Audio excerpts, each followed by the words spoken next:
Welcome back to another episode of What is That Plant? And today we're going to be talking about Phoradendron leucarpum, also known as mistletoe. So get ready for those holiday seasons because you'll want to kiss your significant other under this little thing.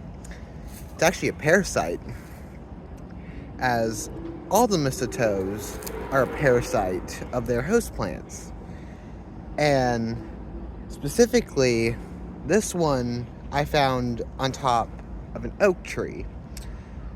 A lot of them were on that oak tree. I don't think that oak tree is going to survive. There was a ton of them on it.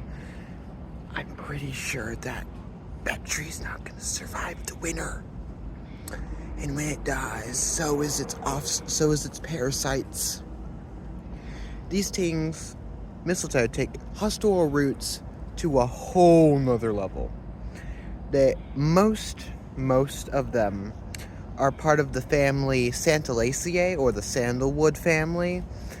There are a few that aren't part of the Santalaceae family, but they're a little funky. A little funky, to be fair. These actually lost the ability to process sugar for energy. They lost specifically the first step, the proteins, to do the first step in breaking down sugars into energy. And so they require the proteins from their host trees in order to break down the protein. They have to use the proteins from their host tree to break down the sugar so that they can gain energy. This is a process very common with parasites where they'll lose traits necessary for survival because they just use it from their host tree, so why make it yourself when you can just steal it? They are an important food source for many wild animals and wildlife, especially birds, which is also how they reproduce, because the berries these make are very waxy and very sticky, and so when the bird and eats it, it has to wipe its little bird tush on the branch of another tree, which allows it to penetrate it.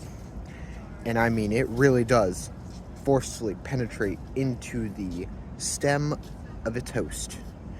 And these things have gained, they take genes from their host plants in order to make it easier for them to parasitize it.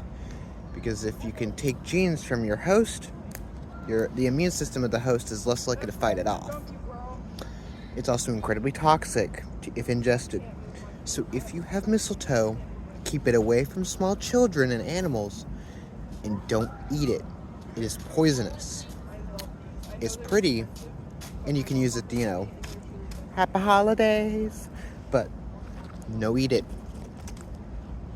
Have a good time gardening and stay safe.